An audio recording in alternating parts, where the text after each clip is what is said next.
Oke, selamat siang. Assalamualaikum Bapak, Ibu, dan dokter dari Medco Power Indonesia and Subsidiaries. Saya Dr. Nurul Hanifa atau Dr. Iva, spesialis kedokteran okupasi dari Bedside Hospital. Hari ini kita akan bicara mengenai ergonomi ya, sesuatu yang sering sekali kita jumpai di tempat kerja, namun seringkali juga terlupakan. Jadi hari ini kita akan refresh, kita akan remind kembali apa itu ergonomi dan dampaknya, kemudian bagaimana pengelolaannya dan lain-lain. Oke, baik, kita mulai saja. Nah, kalau kita bicara ergonomi, tentu kita akan bicara mengenai bahaya potensial di tempat kerja ya. Karena ergonomi ini sebenarnya adalah salah satu dari 5 bahaya potensial yang ada di tempat kerja. Apa saja itu? Yaitu fisika, kimia, biologi, ergonomi, dan psikososial. Pada hari ini kita akan khusus berbicara mengenai tema kita yaitu tentang ergonomi ya. Nah, kalau kita bicara ergonomi, tentunya kita harus tahu dulu ya, apa itu definisi dari ergonomi. Apa sih sebenarnya kita sering ya dengar kata-kata, oh ini tempat kerjanya kurang ergonomis, ini areanya harus kita bikin lebih ergonomis seperti itu ya. Tapi kita kembali dulu nih ke basicnya gitu ya. Jadi ergonomi itu sebetulnya adalah suatu ilmu ya, Bapak, Ibu, dan dokter ya. Jadi suatu ilmu yang mempelajari kesesuaian antara antropometri manusia dalam hal ini pekerja dengan area kerjanya gitu ya.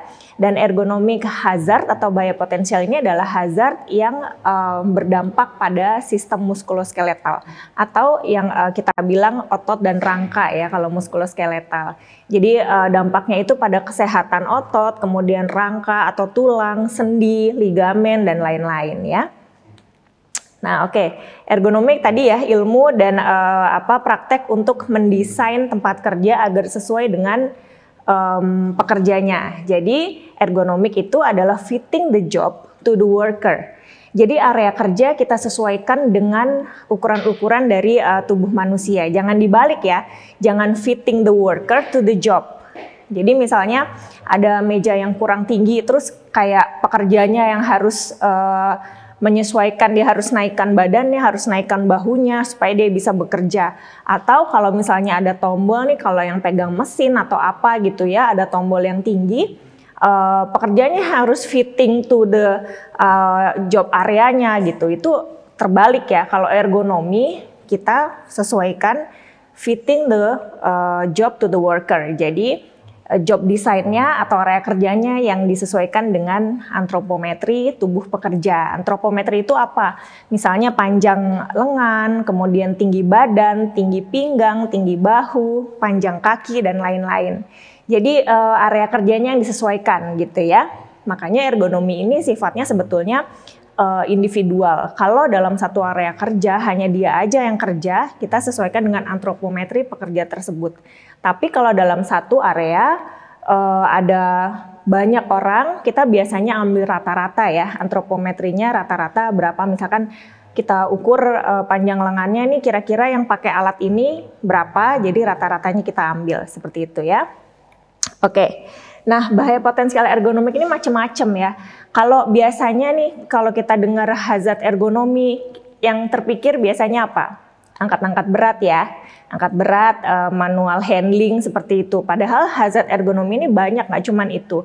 Jadi yang pertama manual handling, itu ada lifting atau mengangkat benda berat ya. Benda berat yang tentunya berapa beratnya, nah itu nanti sesuaikan dengan aktivitas kerjanya ya, batasannya. Kemudian ada pulling atau menarik benda, pushing atau mendorong benda. Kemudian static position ya, posisi statis ya, ini prolong standing atau prolong sitting. Jadi posisi statis yang memang job demand-nya itu mengharuskan dia untuk ada di posisi tersebut dalam waktu yang lama ya, durasi tertentu seperti itu ya. Nah, kemudian repetitive motion atau gerakan berulang. Nah, ini biasanya orang-orang yang kerja di bagian assembly gitu ya, kan dia harus mengulang beberapa gerakan secara terus-menerus selama satu shiftnya. Kemudian yang terakhir adalah posisi janggal. Posisi janggal itu biasanya reaching atau meraih suatu tombol, suatu benda yang di luar dari jangkauannya atau di luar dari panjang tangan dan lengannya. Seperti itu ya. Kemudian bending atau membungkuk, dan yang terakhir adalah twisting. Twisting memutar sumbu tubuh. Jadi dia harus meraih suatu benda yang mengharuskan pekerja tersebut memutar sumbu tubuhnya dalam job demand-nya ya. Oke, next. Nah, bagaimana kita tahu di tempat kerja kita ada bahaya potensial ergonomi atau tidak? Nah, ini pasti kalau teman-teman dari Medcopor Indonesia udah familiar ya dengan HIRARC atau Hazard Identification, Risk Assessment, dan Risk Control ya. Jadi ini ada 4. Pertama identifikasi, kemudian dose response assessment, kemudian risk characterization, dan exposure assessment. Ini macam-macam. Jadi bisa dengan observasi, kemudian kita lihat tergantung ya bahaya potensial ergonominya apa ya. Bisa bisa dengan kalau mengangkat berat dengan Nails lifting equation atau manual handling assessment dan lain-lain. Itu nanti kita keluarannya adalah HIRARC document gitu ya. Jadi kita bisa lihat nih risiko ergonominya tinggi, sedang atau rendah seperti itu ya. Oke, next. Ini adalah salah satu tools. Kalau tadi kita lihat ya di slide sebelumnya itu ada observasi, kemudian measurement atau pengukuran itu dengan tools. Jadi teman-teman ya kalau kita mau ukur ergonomi itu toolsnya macam-macam, tergantung hazard ergonomi apa yang kita temukan ya. Ini adalah salah satunya. Ini adalah REBA Employee Assessment Worksheet. Ya, ini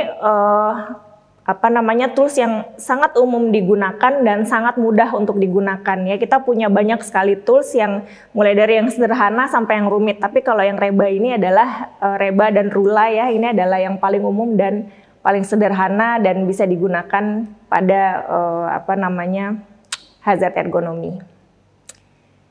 Nah, next ini kenapa sih kita harus bicara mengenai ergonomi gitu ya?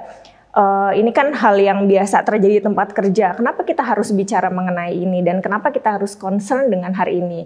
Ya, jadi karena ergonomi ini ilmunya dia bisa menolong kita untuk mencegah penyakit-penyakit, terutama penyakit akibat kerja yang berhubungan dengan muskuloskeletal atau otot dan rangka tadi, ya. Dan kemudian yang lain adalah improve quality of work, ya. Jadi kerja kita tentu lebih berkualitas karena muskuloskeletal kita yang kita gunakan untuk bekerja itu dalam keadaan baik. Kemudian meningkatkan quality of life juga, mengurangi fatigue dan ketidaknyamanan pada tubuh juga gitu ya. Dan ujung-ujungnya adalah mengurangi cost burden dari perusahaan dan kemudian juga mengurangi tingkat absensi begitu ya. Oke, nah kita masuk kepada penyakit, kemudian injury dan risk factornya pada hazard ergonomi. Nah, saya mau kasih lihat ini ya, ini tulang belakang kita ya, teman-teman bisa lihat ya di slide. Ini adalah tulang belakang. Kalau kita lihat ada tulang, kemudian di antara tulang ada yang warna putih ya. Ini adalah yang namanya discus intervertebralis. Nah, ini kalau misalnya kita angkat benda berat atau dalam posisi tertentu, tulang-tulang yang berjajar dari atas ke bawah ini akan menekan yang warna putih ini. Dan di belakang garis yang putih itu ada serabut-serabut saraf. Jadi kalau dia tertekan dan dia menonjol, dia akan menekan serabut-saraf yang belakangnya. Itu adalah yang orang bilang dengan saraf kejepit ya. Kan kita seringnya dengar ini kena saraf kejepit. Nah, itu yang namanya saraf kejepit. Jadi saraf kejepit itu juga bisa karena posisi yang dilakukan berulang-ulang yang tidak ergonomis dalam durasi yang lama. Selama kita bekerja ya, mungkin kalau kita kerja cuma setahun 2 tahun ya mungkin nggak ada efeknya ya, belum ada efeknya, belum terasa. Tapi kalau kita udah lama kerjanya bertahun-tahun, kemudian dengan posisi ergonomi yang tidak bagus, nah itu bisa berdampak pada tulang belakang kita. Nah, kita bisa lihat ya, ini adalah intradiscal pressure, yaitu tekanan yang didapat oleh garis-garis putih yang di antara tulang belakang ini ya. Kalau kita dalam posisi berbaring itu akan ada beban sekitar 25 kg gitu. Jadi tertekannya sebesar 25 kg kira-kira. Kemudian kalau kita berbaring miring itu lebih tinggi lagi yaitu 75. Ya, kalau kita berdiri 100, berdiri tapi membungkuk 150 dan kemudian kalau berdiri membungkuk apalagi kita membawa beban itu tentunya akan lebih tinggi lagi. Nah, tapi ternyata posisi yang paling berbahaya dan paling berat tekanannya adalah posisi di mana seseorang itu duduk dengan tidak ergonomis ya. Nanti untuk bagaimana duduk yang ergonomis itu ada di slide berikutnya ya. Nah, ini gambaran lebih jelas lagi ya Bapak Ibu, teman-teman, bagaimana sebuah postur itu bisa menentukan bagaimana sebuah diskus intervertebralis itu ditekan oleh tulang-tulang di sekitarnya. Nah, ini bisa kita lihat ya, kalau misalnya kita duduk yang tidak ergonomis itu sangat besar tekanannya. Nah, lama-lama ini nanti akan menonjol dan menekan persyarafan serabut saraf di belakangnya. Nanti akan disebut dengan saraf kejepit tadi ya. Oke, kita masuk pembahasan penyakit akibat kerja. Saya mau ini menyampaikan bahwa banyak sekali ya kasus-kasus di mana kalau dokter atau bahkan orang-orang yang di perusahaan gitu ya, kalau misalnya ada seseorang datang dengan nyeri pinggang atau nyeri punggung bawah gitu, pasti ditanya ya, kerjaan kamu apa, pekerjaannya, job demand-nya apa. Kalau dibilang angkat-angkut berat, nanti langsung dibilang penyakit akibat kerja ini pasti gitu. Boleh seperti itu? Nggak boleh ya. Jadi kita harus diagnosis dengan benar penyakit akibat kerja gitu. Nah, saya mau kasih sedikit nih perbedaan penyakit akibat kerja dan kecelakaan kerja. Mungkin teman-teman lebih familiar dengan kecelakaan kerja ya, karena ini kan campaign-nya itu lebih lebih famous gitu ya, ada zero accident dan lain-lain.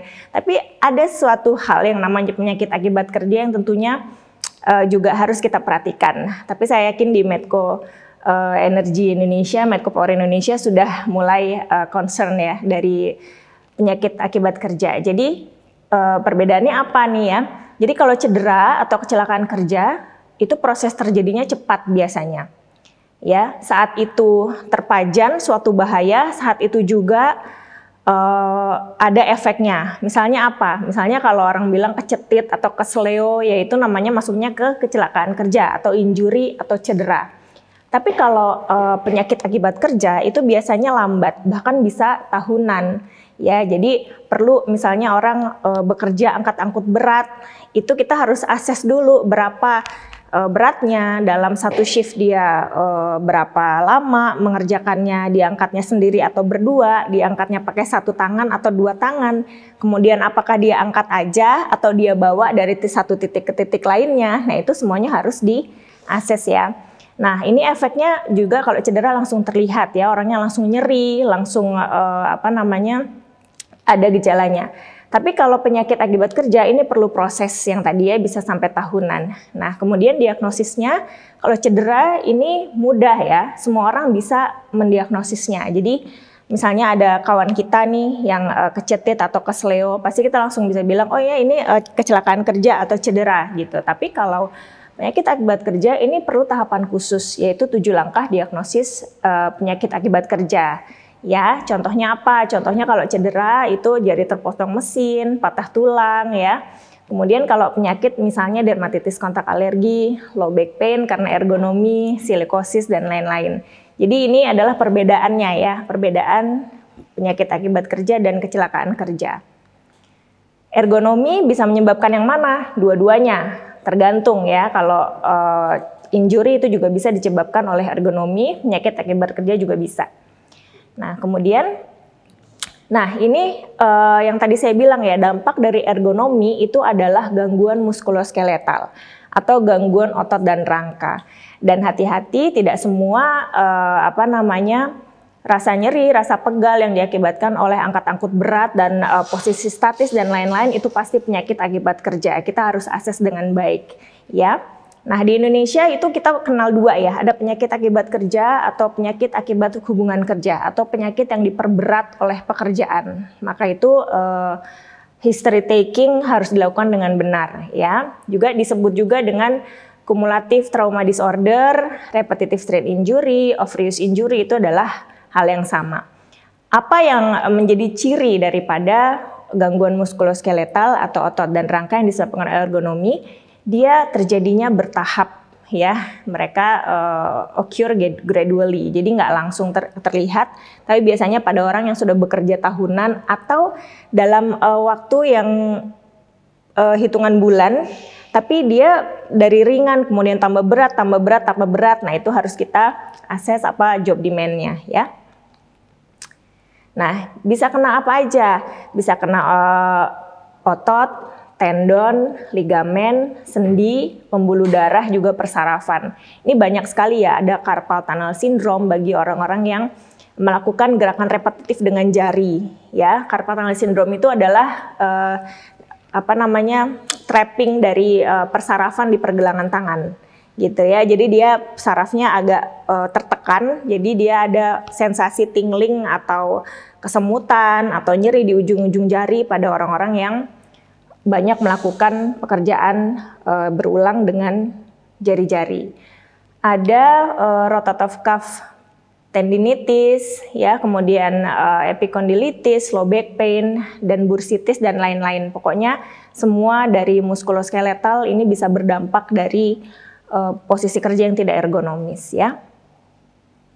Nah, kalau ditanya, apakah kalau pekerjaan saya tidak ergonomis, dok, apakah saya pasti terkena berdampak pada muskuloskeletal saya? Jawabannya adalah tergantung berapa lama Anda mengerjakannya dalam sehari, ya.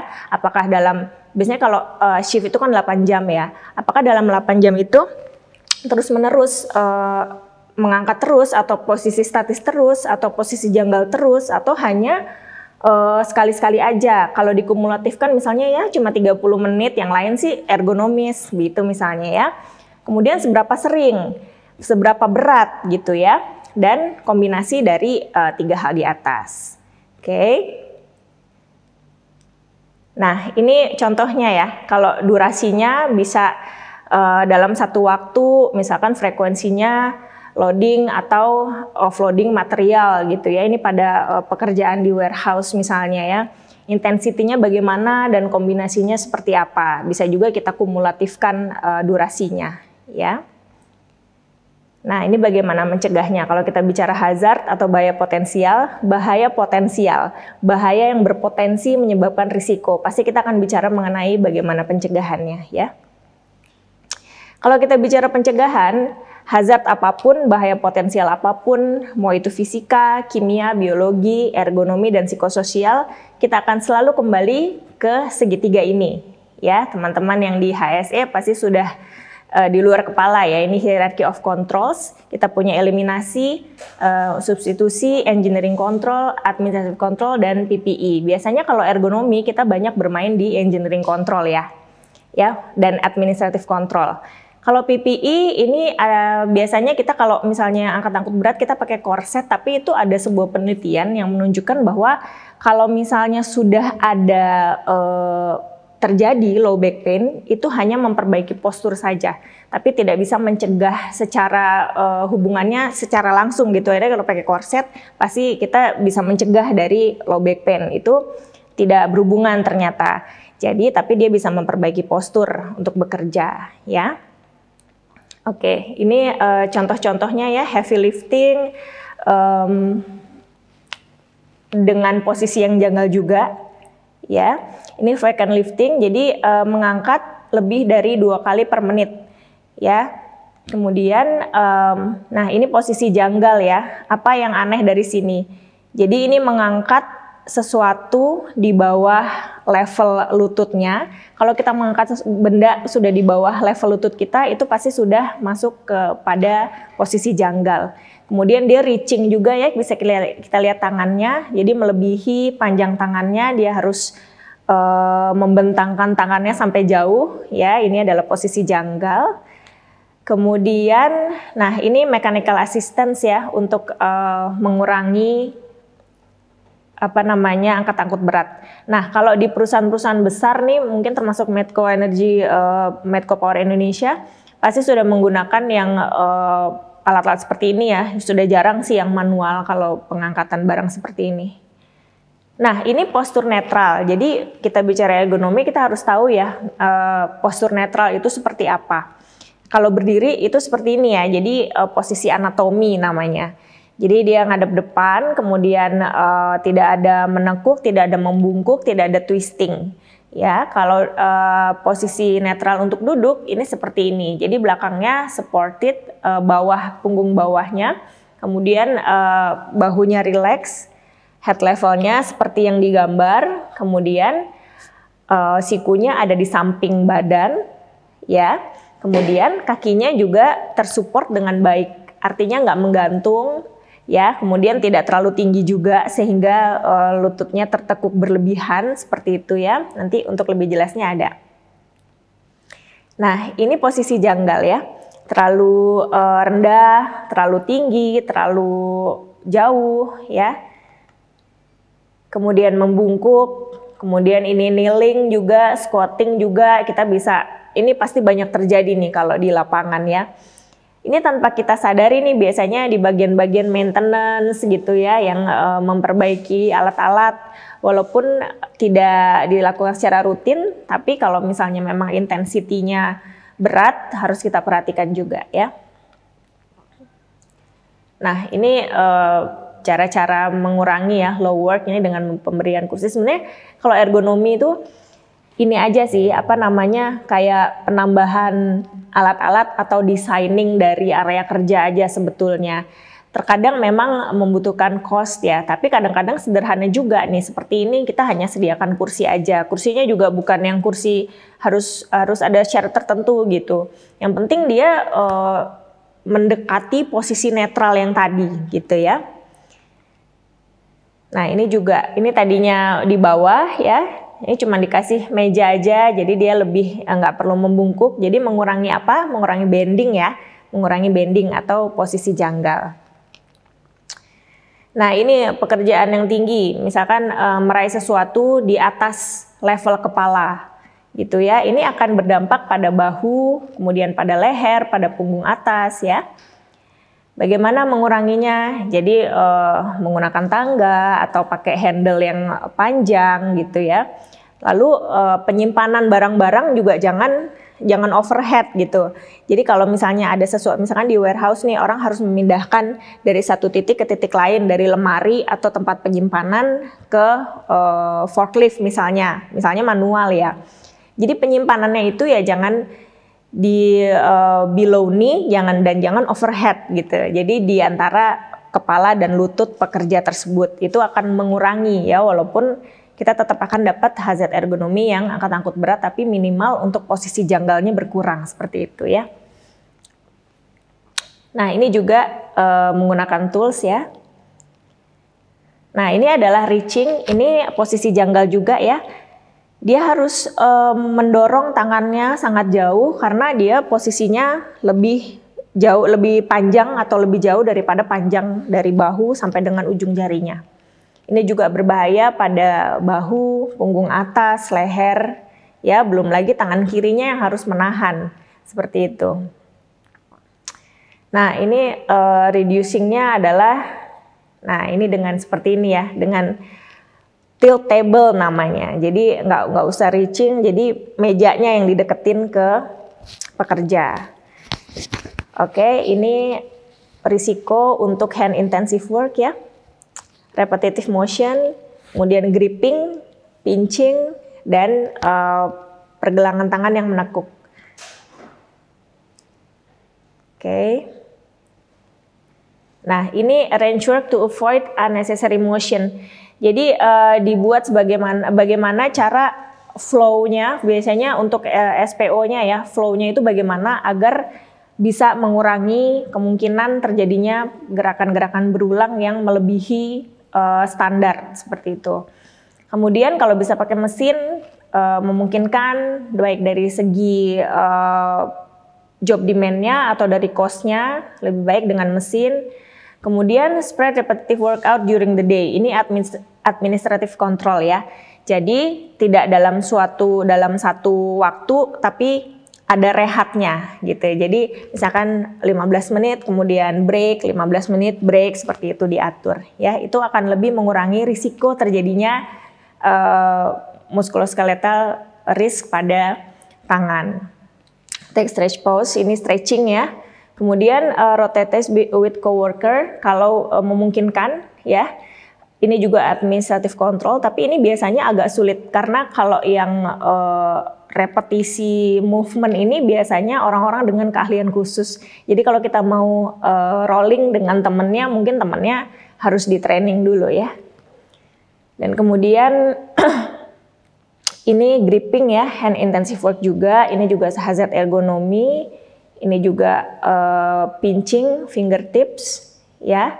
Faktor-faktornya apa? Biasanya kalau kita harus menekuk pergelangan tangan, kemudian barangnya itu licin, kemudian kalau kita pakai gloves ya dalam bekerja, itu pastikan glovesnya itu fit gitu ya. Jadi kan kalau gloves itu biasanya ada ukurannya. Kalau misalnya yang tangannya kecil, jangan pakai gloves yang besar karena itu akan membuat tenaga dari otot-otot kita tanpa disadari ya, itu kan harus mengeluarkan tenaga lebih besar dan itu akan lebih berisiko pada jangka panjang ya. Nah ini adalah stretch breaks. Jadi penting sekali untuk orang-orang yang bekerja manual handling, kemudian repetitive motion, kemudian static position dan posisi janggal atau awkward position itu melakukan stretching berkala. Ya, berkalanya berapa jam, Dok? Disesuaikan saja dengan yang bisa dilakukan gitu. Kalau idealnya sih 2 sampai 3 jam sekali ya, tapi kan kalau misalnya kita di produksi atau di bagian-bagian yang memang perlu nggak bisa banyak break ya disesuaikan saja, mungkin 4 jam sekali ya, atau pas sebelum bekerja pada saat siang dan sebelum pulang seperti itu. Oke, kita masuk ke ini slide bonus ya, office ergonomics. Jadi di kantor ini juga banyak ternyata. Biasanya kalau kita ergonomi itu kita langsung mikirnya ke pekerja-pekerja lapangan ya, yang angkat-angkut berat dan lain-lain. Tapi ternyata tadi sesuai yang saya perlihatkan di gambar tulang belakang tadi ya, bahwa ternyata posisi duduk itu bahkan lebih besar ya tekanannya pada tulang belakang. Jadi perhatikan posisi duduk khususnya orang-orang yang bekerja di kantor ya. Nah ini luas tempat kerja, ini peraturan tentang pedoman teknis pembangunan bangunan gedung negara ya. Jadi luas tempat kerja staf itu sedikitnya 2,2 meter persegi. Terus tata letak dan peralatan kantor sesuai dengan ergonomi visual display dan rehat saat kerja. Ini metode 20-20-20 dan peregangan setiap 2 jam. Ya mungkin kalau di office ini lumayan memungkinkan ya kalau misalnya memang diperbolehkan oleh manajemen. Nah ini metode 20-20 nanti akan ada di slide berikutnya untuk peregangannya, juga office stretching. Nah ini adalah posisi netral ya yang berwarna hijau, bisa dilihat di slide. Ini adalah posisi netral untuk duduk. Dan yang merah ini adalah posisi yang tidak netral, tidak ergonomis, dan sering sekali dilakukan oleh orang-orang yang bekerja di office. Ya, coba nanti setelah webinar ini, kalau sudah kembali teman-teman yang di office, coba dia perhatikan teman-temannya pasti banyak yang bekerja dengan posisi yang warna merah ya. Oke, ini adalah rumus untuk office ergonomik. Mungkin ini bisa difoto ya atau di screenshot dan lain-lain untuk menjadi reminder untuk kita semua ya. Jadi yang pertama, tinggi dari bagian atas monitor. Jadi kalau kita pakai komputer itu kan ada monitornya ya. Jadi bagian atas monitor itu harus level dengan mata kita. Ya, coba nanti masing-masing dicek kembali apakah layar monitor bagian atas sudah segaris dengan mata Anda, karena ini beda-beda ya, tingginya beda, yang duduk di situ udah pasti beda lagi gitu, ketinggian monitornya, kesejajarannya ya. Kemudian bahunya harus rileks, kemudian harus ada back supportnya ya. Jadi kalau kerja di pakai komputer itu nggak bisa pakai kursi baso ya, harus bisa pakai kursi yang ada back supportnya. Dan besarnya seperti itu ya. Dan kemudian dari bokong sampai dengan hampir ke lutut itu harus tersupport dengan baik gitu ya, jadi ukurannya. Dan kemudian kaki juga harus flat di lantai ya, seperti itu. Tingginya juga ya. Nah kita lihat nih, perhatikan sikunya. Siku ini ada arm supportnya dan harus sejajar dengan meja. Ya, ini paling penting. Ini lebih penting daripada kesejajaran mata dan bagian atas layar monitor. Jadi justru tinggi siku itu harus setinggi meja. Kalau mejanya lebih tinggi dari siku, nanti lama-lama kita akan berdampak pada muskuloskeletal atau otot rangka pada bahu ya, bahu, leher, punggung atas. Seperti itu. Ya, coba dicek masing-masing nanti ya. Ini ya. Ini sama kayak tadi. Nah, ini kasusnya adalah pekerja ini menaikkan kursinya karena supaya sikunya sejajar dengan tinggi meja ya. Dan karena dia dinaikkan kursinya, kakinya jadi tidak bisa pas di lantai, maka dia pakai feet support ya. Jadi ini bisa pakai apa aja, bisa pakai macem-macem. Oke. Nah, ini juga hal kecil dan sepele tapi berpengaruh ya. Jadi kalau kita punya kubikel sendiri, itu hal-hal yang sering kita pakai, misalnya kalkulator, kemudian kacamata, pulpen dan lain-lain, mouse ya, wireless mouse dan lain-lain, itu kita letakkan di jangkauan panjang tangan kita. Panjang tangan kita kan beda-beda ya, jadi diletakkannya dalam jangkauan kita. Jadi kita tidak melakukan reaching atau awkward position terlalu sering seperti itu ya. Telepon misalnya, kalau yang bekerja sebagai operator atau sering angkat telepon ya, nah itu teleponnya juga diletakkan di jangkauan tangan kita. Nah ini ya yang sering terjadi ya, ini apa nih salahnya? Dia matanya tidak sejajar dengan monitor, kemudian sikunya ya lebih rendah daripada lebih rendah dari tinggi meja, kemudian lututnya juga terlalu mentok ya ke meja seperti itu. Kemudian punggungnya juga tidak tersupport dengan baik. Nah ini akan berat ke depannya. Oke, ini ergonomic chair ya. Nah ini adalah efek office syndrome. Yang pertama miopia, glaukoma gitu ya. Kemudian finger ini bisa carpal tunnel syndrome ya, numb hand juga, neck pain ya. Ini yang paling sering sih terjadi. Jadi saya tuh pernah punya pasien, nih cerita sedikit ya. Saya pernah punya pasien, jadi dia itu sakit bahu, sakit leher. Dia udah ke dokter mana-mana tuh, udah minum obat, udah segala macam, udah segala obat dia minum gitu ya. Terus suatu hari dia ketemu sama saya. Saya tanya pekerjaannya apa? Saya sekretaris, dia sekretaris. Jadi terus saya tanya selama ini stasiun kerjanya seperti apa gitu kan ya.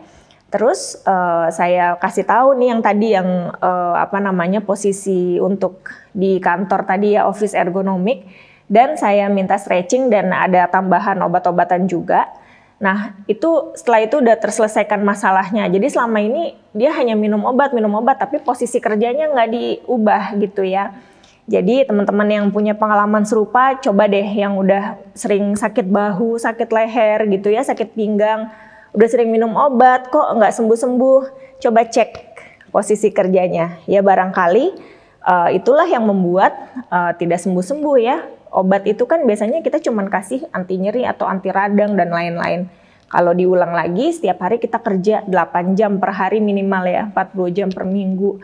Kita ulang-ulang terus ya tentunya akan kembali lagi gitu ya nyerinya. Ini aturan 20-20-20 ya, khusus untuk yang bekerja di office. Setiap 20 menit melihat sejauh 20 kaki selama 20 detik. Saya nggak bisa ngelihat 20 kaki dok, itu kejauhan. Nggak apa-apa, sebisanya aja. Ya, sejauh yang bisa dilihat. Syukur-syukur kalau kantornya bisa ngelihat keluar jendela itu lebih bagus. Tapi kalau nggak bisa nggak apa-apa, nggak masalah. Jadi jangan dibuat ribet, ini fleksibel aja ya. Tapi setiap 20 menit intinya adalah kita away from the monitor gitu loh. Jadi kalau monitor tuh kan ada radiasi, ada cahaya gitu ya. Jadi kita lihat ke arah lain, kalau bisa sejauh 20 kaki setiap 20 menit dan selama 20 detik gitu. Harus dihitungin dok? Enggak juga sih, ini hanya aturan supaya ingat aja ya 20-20-20. Tapi kalau sampai dihitungin harus 20 detik sih enggak juga sebenarnya. Tapi agar bisa ingat aja dan bisa dilakukan ya. Oke, kalau tadi ada exercise untuk pekerja lapangan, ini adalah easy office exercise ya.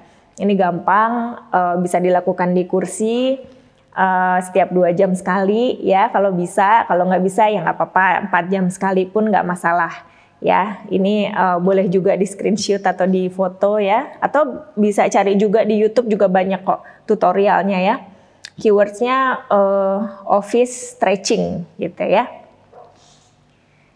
Oke, ini adalah rumus dari produktivitas perusahaan ya. Jadi desain sebuah tempat kerja yang baik, artinya yang ergonomis, digabungkan dengan pekerja-pekerja yang sehat, fit, dan engage terhadap pekerjaannya, itu adalah maximum human performance yang artinya akan mencapai produktivitas kerja seoptimal mungkin ya. Oke, terima kasih. Mungkin dari saya itu. Kalau ada pertanyaan boleh. Terima kasih. Semoga bermanfaat.